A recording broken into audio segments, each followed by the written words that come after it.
भारती पवार केंद्रीय राज्यमंत्री याही सध्या प्रतिक्रिया देत आहेत। प्रांजल त्यांच्याशी संवाद साधतोय।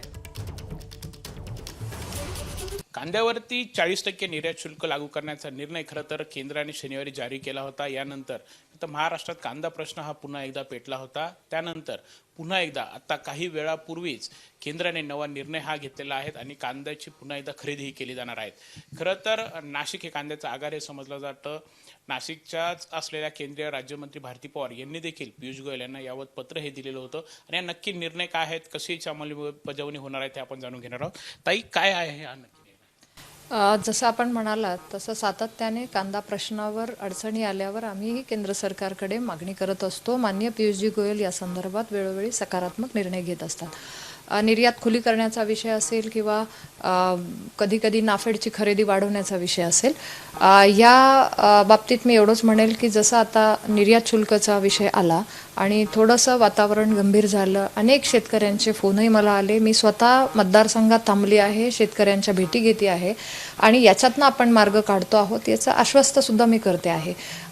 सातत्याने गेल्या 3 दिवसापासून माझं नियमित माननीय केंद्रीय मंत्री पियुषजी गोयल यांच्याशी दूरध्वनीवर बोलणं होत आहे। इथली परिस्थिती काय आहे, इथल्या शेतकऱ्यांचं म्हणणं काय आहे, हे रोजचं माझं बोलणं आणि त्या संदर्भात मागणी पण होते आहे। काल देखील त्यांनी या बाबतीत आश्वस्त केलं की लवकरच आम्ही उद्याच नाफेडच्या माध्यमातून 2 लाख मेट्रिक टनचा कांदा खरेदी करत आहोत। त्यामध्ये हाही विषय झाला की चांगला भाव शेतकऱ्याला मिळाला पाहिजे। त्यांनी याबाबत विचारणा देखील केली आणि नक्कीच चांगला भाव शेतकऱ्यांच्या पाठीशी सरकार आहे असं म्हणत त्यांनी देखील सकारात्मकता दाखवली आणि साधारण माझी देखील मागणी होती की किमान 2200-2300 तरीचा भाव असलाच पाहिजे। या बाबतीत काल देखील त्यांची चर्चा चालू होती, त्यांनी देखील या बाबतीत माहिती घेतली। रोज त्यांचं बोलणं ते लक्ष ठेवून आहे। नाशिक जिल्हा असेल, महाराष्ट्र असेल, इथल्या शेतकऱ्यांप्रती स्वतः माननीय पियुष गोयल साहेबांचं लक्ष आहे। त्याचबरोबर केंद्रीय गृहमंत्री माननीय अमित भाई शहा यांचं देखील लक्ष आहे। त्यांनी देखील या बाबतीत विशेष लक्ष घातलं आणि मला एवढंच इथे सांगायचं आहे की त्यांच्याशी सुद्धा माझं बोलणं झालं, आम्ही विनंती केली आणि यावर ते देखील म्हणाले की केंद्र सरकार हे नेहमी शेतकरी हिताचाच निर्णय घेतं, तुम्ही काळजी करू नका। आणि त्यांनी देखील सांगितलं की एक चांगला भाव शेतकऱ्यांना आम्ही नक्की या नाफेड आणि NCCFच्या खरेदीच्या माध्यमातून देणार। आणि आत्ताच जी प्रेस झाली, माननीय पियुषजी गोयल यांनी आताच डिक्लेअर केलं की नाफेडच्या माध्यमातून आणि NCCFच्या माध्यमातून जो कांदा खरेदी होणार आहे 2 लाख मेट्रिक टनचा, त्याचा भाव सुद्धा 2410 इतका दिलेला आहे। या बाबतीत स्वतः अमित भाईंनी सुद्धा सकारात्मकता दिलेली आहे। मला वाटतं वेळोवेळी सरकारने शेतकऱ्यांप्रती घेतलेला हा निर्णय आम्हाला नेहमीच दिलासा देणारा असतो। आताच माननीय उपमुख्यमंत्री देवेंद्रजी फडणवीस साहेब यांचं देखील ट्विट आलंय, ते जरी जापानमध्ये असले, त्यांचा कार्यक्रम असला तरी त्यांचं पूर्ण या विषयावर लक्ष आहे आणि त्यांनी देखील सातत्याने याबाबतची माहिती मागवली होती। नाफेड आणि NCCFच्या माध्यमातून खरेदी होणार, ही नक्की प्रक्रिया कसा असणार? म्हणजे अनेक शेतकरी आहेत की त्यांना हे माहीत नसतं की कशा पद्धतीने खरेदी होणार, ही नक्की प्रोसेस नक्की काय? नाही, या बाबतीत आम्ही जसं आधी पण यापूर्वी मागच्या वर्षी 2.5 लाख मेट्रिक टनची खरेदी झालेली आहे। आता या वर्षी त्याचं उद्दिष्ट वाढून 3 लाख मेट्रिक टनची खरेदी झालेली आहे। शेतकऱ्यांपर्यंत हा मेसेज आम्ही देत आहोत। अनेक बाजार समित्यांनाही माहिती आहे। आपल्या माध्यमातून मी एवढी नक्की विनंती करेल की जे बाजार समित्या बंद ठेवल्या होत्या तर कृपया त्या सगळ्यांनी ओपन कराव्यात, खुल्या कराव्यात। शेतकऱ्यांच्या हिताचा निर्णय झालेला आहे आणि म्हणून सगळ्यांना ही पण विनंती आहे की एक सकारात्मक निर्णय झालेला आहे आणि कोणाचं नुकसान होणार नाही असाच निर्णय झालेला आहे। तर शेतकऱ्यांसाठी ह्या बाजार समित्या खुल्या करण्यात यावा। याच्या माध्यमातून नाफेड आणि NCCFने देखील बाजार समित्यांमध्ये त्यांचे बोर्ड लावलेले असतात, कुठल्या ठिकाणी खरेदी होती आहे हे सुद्धा माहिती दिलेली असते आणि रेट सुद्धा त्यांचा त्या दिवशीचा डिक्लेअर होत असतो। तर त्या ठिकाणी बाजार समित्यांमध्ये शेतकऱ्यांनी गेल्यावर तिथे त्यांना मदत मिळेल आणि जिथे NCCF आणि नाफेडची खरेदी चालू आहे, ज्या ठिकाणी चालू आहे त्या ठिकाणी तिथे त्यांना माहिती दिली जाते। जे टेक्निकली जर बोलायचं झालं तर नक्की कशी ही खरेदी होईल? अनेक जे शेतकरी आहेत की ग्रामीण भागातले असतात त्यांना हे माहीत नसतं की आता नाफेड म्हणजे काय, NCCF म्हणजे की हे खरेदी कशी करतात, हे कशी? नाही, बरोबर आहे, आपला प्रश्न अगदी रास्त आहे। नाफेड आणि NCCFची खरेदी आतापर्यंत जी झाली जवळपास 5 लाख मेट्रिक टनची मागच्या वर्षीची, ही ते एक अंदाज शेतकऱ्यांना आता आलेला आहे। त्याचबरोबर आमच्या FPOs आहेत, त्या FPOच्या माध्यमातून प्रत्येक आमच्या तालुक्यांमध्ये FPOच्या माध्यमातून शेतकरी जोडलेले आहेत. मग ज्या शेतकऱ्यांकडे कांदा असेल, शिल्लक असेल, त्यांनी तात्काळ त्या FPOशी संपर्क करावा. FPOंनी देखील शेतकऱ्यांशी संपर्क करण्याचं काम सुरू झालेलं आहे. आणि जसं मागच्या 2-3 दिवसापासून ही मागणी होत होती की लवकरच नाफेड कांदा खरेदी करणार आणि आज अधिकृत सुद्धा झालेलं आहे. मला वाटतं शेतकऱ्यांना देखील हे माहिती आहे आणि आम्ही सुद्धा त्यांच्यापर्यंत ही जास्तीत जास्त माहिती पोहोचवण्याचं काम कधीपासून ही खरेदी सुरू केली?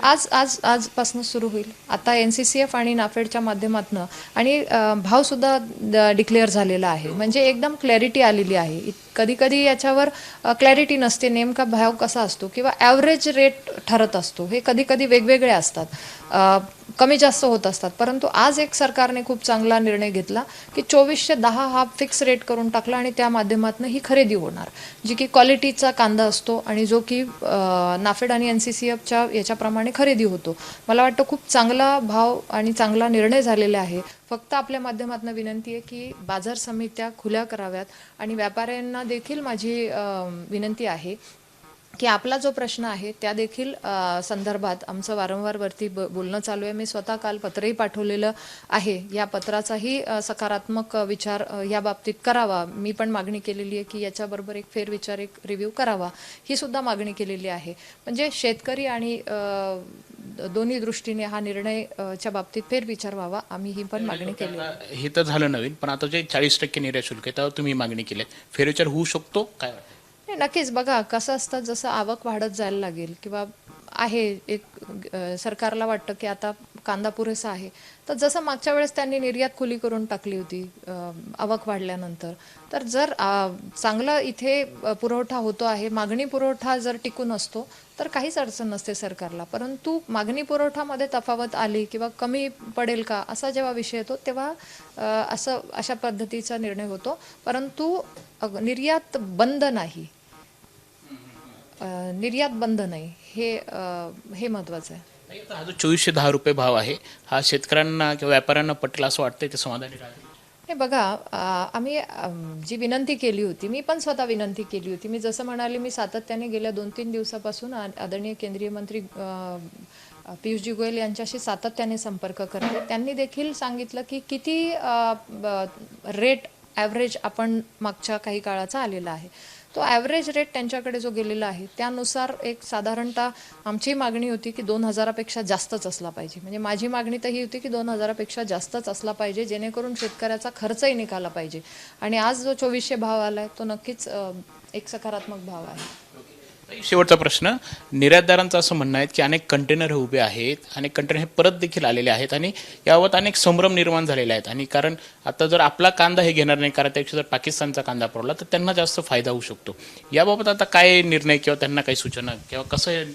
याच्यामध्ये माझी विनंती असेल की निर्यातदारांनी ज्यांचे LC क्लिअर झालेले आहेत, LC क्लिअर असेल, तिथे जाण्यासाठीची परमिशन क्लिअर असेल आणि हा निर्णय जरी आला आणि जर त्यांचे कंटेनर थांबले असतील तर कृपया संपर्क करावा, आम्ही मदत करण्याला तयार आहे. याच्यापूर्वी देखील LC क्लॅरिटी असेल तर त्या बाबतीत सरकारने, माननीय पियुषजींनी स्वतः पुढाकार घेतला होता. आता या बाबतीत असेल तर कृपया कळवण्यात यावं. एकंदरीतच आपण बघत आहोत की आता खरं तर या निर्णयानंतर कुठेतरी शेतकरी असतील, व्यापारी असतील, हे समाधानी होतील अशा अपेक्षा ज्या आहेत ती भारती पवार यांनी व्यक्त केलेल्या आहेत. वारंवार याबाबत खरं तर त्यांनी देखील पाठपुरावा हा केंद्राकडे केला होता आणि त्यानंतर आता ही खरेदी केंद्र जी आहेत ती सुरू केली जाणार आहेत. आता खरं तर यामुळे म्हणजे त्यांनी आव्हान देखील केलं आहे की कृपया बाजार समित्या बंद ठेवू नका, लिलाव हे बंद ठेवू नका. त्यांच्या आव्हानाला आता व्यापारी असतील, शेतकरी असतील कसा प्रतिसाद देतात ते देखील बघणं महत्त्वाचं ठरणार आहे. कॅमेरामॅन किरण काटरसह प्रांजल कुलकर्णी, ABP माझा, नाशिक. 2 लाख मेट्रिक टन कांद्याची खरेदी केंद्र सरकार करणार आहे. 2410 रुपये प्रति क्विंटल या दरानं कांदा महाराष्ट्रातनं खरेदी केला जाईल. ABP माझा, उघडा डोळे बघा नीट.